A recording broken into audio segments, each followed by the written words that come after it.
কিছুদিন আগে আপনারা দেখেছিলেন বাংলাদেশের তাসলিমা নাসরিন, তার নাম শুনেছেন মনে হয় আপনারা।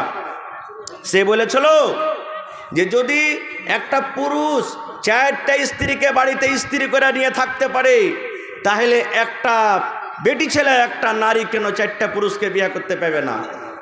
শুনেছিলেন আপনারা এটার খবর? শুনেছিলেন? শুনেননি মনে হয়। ইয়ার উত্তর মেলায় কিছু দেওয়া হয়েছে, মেলায় কিছু দেওয়া হয়েছে। ভাই আমার, একটা উদাহরণ 2 মিনিট আপনাকে ছোট্ট করে বলি যে আল্লাহ তাবারাক ওয়া তাআলার বিনা হিকমতে কিছু হয় না, না হয়েছে, আমরা ওইটা বুঝতে পারি বা নাই পারি। এই যে ইমাম আবু হানিফা রহমতুল্লাহ আলাই, ইমামে আজম যাকে বলা হয়েছে, বড় ইমাম, তার আসল নাম হলো নোমান বিন সাবিত। ইমাম আবু হানিফা রহমতুল্লাহ আলাইয়ের নাম নোমান বিন সাবিত। এবারে ওয়াকে 4 জন বেটি ছেলে এসে প্রশ্ন করছেন যে ইমাম সাহেব, শরীয়তে আছে একটা বেটা ছেলে একটা পুরুষ 4টা বেটি ছেলেকে বউ করে বাড়িতে নিয়ে থাকতে পারবে, কিন্তু একটা বেটি ছেলে কেন 4টা পুরুষ জাতিকে বউ করে 4টা পুরুষকে নিজের স্বামী করে বাড়িতে রাখতে পারবে না? কেন আল্লাহ তাবারাক ওয়া তাআলা এই শরীয়তে এত বড় জুলুম অত্যাচার করেছেন? ঘটনাটা ভালো করে শুনবেন ভাই। কেন আল্লাহ তাবারাক ওয়া তাআলা নারীকে বলেছে তোমার জন্য একটাই পুরুষ, 4খানা পুরুষের তোমার জন্য হারাম, শরীয়তে জায়েজ নাই? এবারে ইমাম আবু হানিফা রহমতুল্লাহ আলাইহি, ওর নাম নোমান বিন সাবিত, জিজ্ঞাসা করছেন 4 জন মহিলা 4 জন বেটি ছেলে আইসা, ইমাম সাহেব, আল্লাহ তাবারাক ওয়া তাআলা একটা পুরুষকে 4 জন স্ত্রী একসাথে রাখার আদেশ করেছেন, কিন্তু একটা স্ত্রীকে এখানে 4টা পুরুষকে রাখার আদেশ করেননি। তখন ইমাম আবু হানিফা রহমতুল্লাহ আলাইহি বলছেন, ঠিক আছে তোমরা বাড়িতে যাও, কালকে তোমার এর উত্তর আমি দেখে শুনে দিব। এই খুঁজতে খুঁজতে খুঁজতে খুঁজতে সব কিতাবকে খুঁজে ফেললেন, কিন্তু এর উত্তর পাওয়া যায় না। কেন একটা বেটি ছেলে 4খানা পুরুষকে বাড়িতে নিয়ে থাকতে পারবে না? বাড়িতে চলে গেলেন। বাড়িতে যাওয়ার পর খুব পেরেশান হালাতে আছেন। ওর বেটি আছে বাড়িতে, ওর নাম হলো হানিফা। ইমাম আবু হানিফার একটা বেটি বাড়িতে আছে, ওর নাম হলো হানিফা। এবারে হানিফা তাকে খাবার দিয়েছে সামনে। আব্বার মনটা কিন্তু ভালো নেই, মনটা ভারী হয়ে আছে। বলছে, বেটি রে, খাবারটা নিয়ে চলে যাও মা, আমি পরে খাবো। এবার বেটি কিন্তু খুব হুঁশিয়ার, বলছে, আব্বাজি ব্যাপারটা কি? আপনার মনটা খুব ভারী হয়ে আছে, কিছু বুঝতে পারি না, কি হয়েছে আপনার বলেন। ইমাম আবু হানিফা রহমতুল্লাহ আলাইহি বলছেন, বেটি রে, তুই বুঝে কি করবি রে মা? আমার সামনে একটা প্রশ্ন এসেছে, যে প্রশ্নের উত্তর আমি খুঁজে পাই না। মা তুমি যাও, নিজের কাম কাজ করো, আমাকে একটু চিন্তা ভাবনা করতে দাও। তার মেয়ে বলছেন, না আব্বা, আপনি বলেন, যদি আপনার কিছু আমি সাহায্য করতে পারি। তখন বলে দিলেন যে মা রে, 4 জন বেটি ছেলে এসে আমাকে প্রশ্ন করেছে যে ইমাম সাহেব, একটা পুরুষ 4টা স্ত্রীকে একসাথে বাড়িতে রাখতে পারে, তো একটা স্ত্রী কেন 4টা পুরুষকে একসাথে বাড়িতে রাখতে পারে না? এই প্রশ্নের আমি উত্তর খুঁজে পাই না, কেমনভাবে তাকে আমি বুঝাবো? তখন বলছেন যে আব্বা, এর উত্তর আমার কাছে আছে। বলছে কি? বলছে প্রথমে আপনি খানা পিনা খান। বলছে আরে মা বলো। বলছে না, প্রথমে খানা পিনা খান, তারপর আপনাকে বলবো। খানা পিনা হলো। এবার বলছে বল রে মা।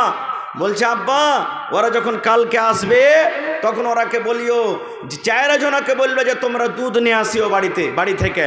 কেউ বকরির দুধ নিয়ে আসবে, কেউ গায়ের দুধ নিয়ে আসবে, কেউ ভৈঁসের দুধ নিয়ে আসবে, কেউ ভেড়ির দুধ নিয়ে আসবে। 4 প্রকারের দুধ আনতে তারাকে বলবে। ইমাম আর আবু হানিফা রহমতুল্লাহ আলাইহি বলছেন, মা আমি বুঝে নিয়েছি তুমি কি বলতে চাও।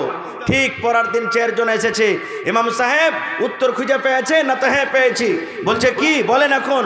বলছে তোমরা বাড়িতে যাও, আর বাড়িতে যাওয়ার পর 4 প্রকারের 4 জন দুধ নিয়ে এসো।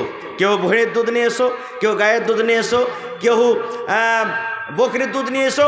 এইভাবে 4 প্রকারের কাপে পেয়ালাতে করে গিলাসে করে তোমরা দুধ নিয়ে এসো। দুধ নিয়ে এসে হাজির হয়ে গেল। এবার ইমাম সাহেব বলছেন যে 4 দুধকে এক জায়গাতে করে দাও, এক পেয়ালাতে করে দাও। 4 পেয়ালার দুধ এক জায়গাতে করা হলো।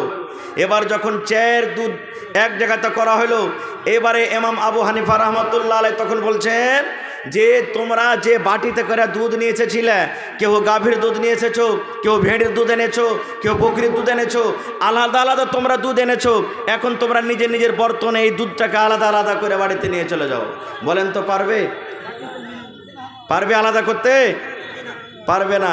তখন তারা বলছেন যে কেমন কথা বলছেন, আরে দুধের রং তো একই সবটি, কেমন করে আমরা পার্থক্য করতে পারবো? যে চায়ের দুধকে এক জায়গাতে আমরা করে দিলাম, কেমন করে আলাদা করব? আলাদা করে আমরা পারবো না, ক্ষমতা নেই। তখন ইমাম সাহেব বলছেন, হ্যাঁ আল্লাহর বান্দি, এই জন্য আল্লাহ তাবারাক ওয়া তাআলা তোমরা যেমন দুধকে আলাদা করতে পারো না, এই মতো আল্লাহ তাবারাক ওয়া তাআলা শরীয়তে একটা বেটি ছেলের জন্য চারখানা পুরুষকে হারাম করে দিয়েছে। কেন? যদি একটা বেটি ছেলে চারটে পুরুষের সাথে বিবাহ করে আর চারো জন যদি একই রাত্রে তার কাছে যায়, তো কার নুতফাতে বাচ্চা ধরলো ওই মা ওই বেটি ছেলে কি জানতে পারবে যে অমুক লোকটার নুতফা থেকে আমার পেটে বাচ্চা ধরেছে? পারবে? ছেলের বাপ চিনতে পারবে? চারজনের মধ্যে ছেলের বাপটাকে চিনতে পারবে? যাবে না।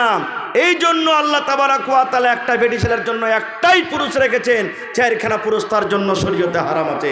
ভাই, এই বিবাহ এই সম্পর্কে বলার আরও আশা ছিল, কিছু কথা বলবো আপনাদের সামনে, কিন্তু ভাই লাইনটা আমাকে একটু কাটতে হবে। আল্লাহ বাচ্চা রাখে, ইনশাল্লাহ এই বিষয় নিয়ে আমি কোনোদিন আলোচনা করব। ভাই তবে সোজা কথা বুঝে রাখেন, দুনিয়াদারিতে বিবাহ করতে হবে, ছেলে মেয়ের বিবাহ দিবেন, দিনদার মেয়েকে বউকের বাড়িতে নিয়ে আসবেন। ভাইয়েরাকে বলবো, দিনদার ছেলে আপনারা খুঁজবেন, দিনদার ছেলে খুঁজে বিয়ে দিতে হবে। আজকে জালসাতে নিয়াত করেন, পরের বাপার টাকার পর আমার কোনো লালচ নেই, 1 টাকা আমি কোনো কহরে নিতে যাব না গো, 1 টাকা আমি নিতে যাব না গো কহরের। 1000 টাকা একটা লোক দিতে পারবেন, 5000 টাকা একটা লোক দিতে পারবেন। এবং 30 জনের কাছে আমি আবদার করেছি আজকে এই মাদ্রাসার জন্য 1000, 2000, 1000, 2000, 500 এবং তারপরে 100, 200, 100, 10, 20 যে যা পারবেন আপনারা আল্লাহর হস্তে চটচট করে আপনারা দিয়ে দেন। কারণ এই এলাকাতে যত এবারে জলসা হলে এই বছরে আল্লাহর রহমতে মানুষ ছোট হোক বড় হোক, নর হোক নারী হোক, সবাই মন খুলে ওয়াজ শুনেছেন আর আল্লাহর রহমতে মন খুলে দানও করেছেন। আজকে এই বাড়িঘাট মাদ্রাসাতে দেখছি আপনারা কতটুকু দান করতে পারছেন, সাহায্য করতে পারছেন। আপনি দুনিয়া থেকে চলে যাবেন, এই মাদ্রাসা কায়েম থাকবে যতদিন বাচ্চারা মাদ্রাসাতে পড়ালেখা করবে।